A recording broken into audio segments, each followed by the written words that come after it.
রাজধানী ও আশপাশের এলাকায় ডেঙ্গুতে আক্রান্তের সংখ্যা বাড়ছেই, সঙ্গে রোগীও বাড়ছে হাসপাতালগুলোতে। বিশেষজ্ঞ চিকিৎসকরা বলছেন, ডেঙ্গু এখন শুধু মৌসুমী আতঙ্কের নাম নয়, বছর জুড়েই থাকছে এই সংকট। ৩.৫ বছর বয়সী ওয়াসিনাত বিনতে মারিয়াম ৭ দিন আগে ডেঙ্গু রোগে আক্রান্ত হন। এর ৩ দিন পর ভর্তি হয়েছিল মহাখালী ডিএনসিসি হাসপাতালে। এখন সুস্থ হয়ে বাড়ি ফিরে যাচ্ছে সে। গতকালকে প্লাটিলেট ছিল ৪৮,০০০, তো আজকে সিবিসি করাইছে, দেখছে ১,৫৫,০০০ প্লাটিলেট বাড়ছে। তো বড় ম্যাডাম আসছিল, এসে বলে গেছে ঠিক আছে আজকে বাসায় চলে যান, বাসায় যে প্রোটিন জাতীয় খাবার তার ভালো করে একটু কেয়ার করতে বলছে।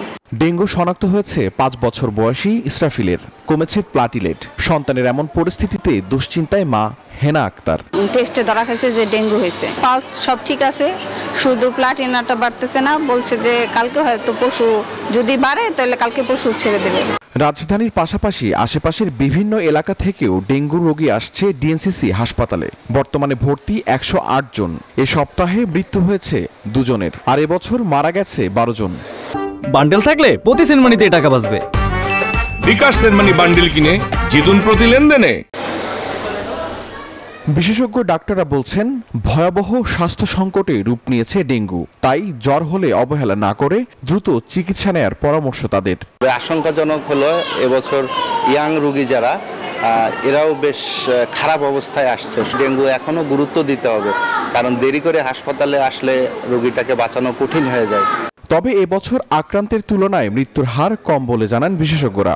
মারা যাওয়া রোগীদের মধ্যে বেশিরভাগই দেখা যাচ্ছে খুব দেরিতে আসছে আমাদের কাছে। এটা হচ্ছে সমস্যা। ডেঙ্গু রোগের চিকিৎসা যদি সময় মতো শুরু করা যায়, তাহলে কিন্তু ডেঙ্গু রোগীর মৃত্যু হার শূন্যের কোঠায় নামে আসা সম্ভব। ডেঙ্গু রোগীগুলো আমরা হারাচ্ছি বেশিরভাগই হচ্ছে কি শকে, dengue shock syndrome. That means রোগীর প্রেশার খুব কমে যাচ্ছে। স্বাস্থ্য অধিদপ্তর বলছে, চলতি মাসের ২২ দিনে সারা দেশে ডেঙ্গু শনাক্ত হয়েছে ১১,০০০-এরও বেশি। মৃত্যু হয়েছে ৫৯ জনের।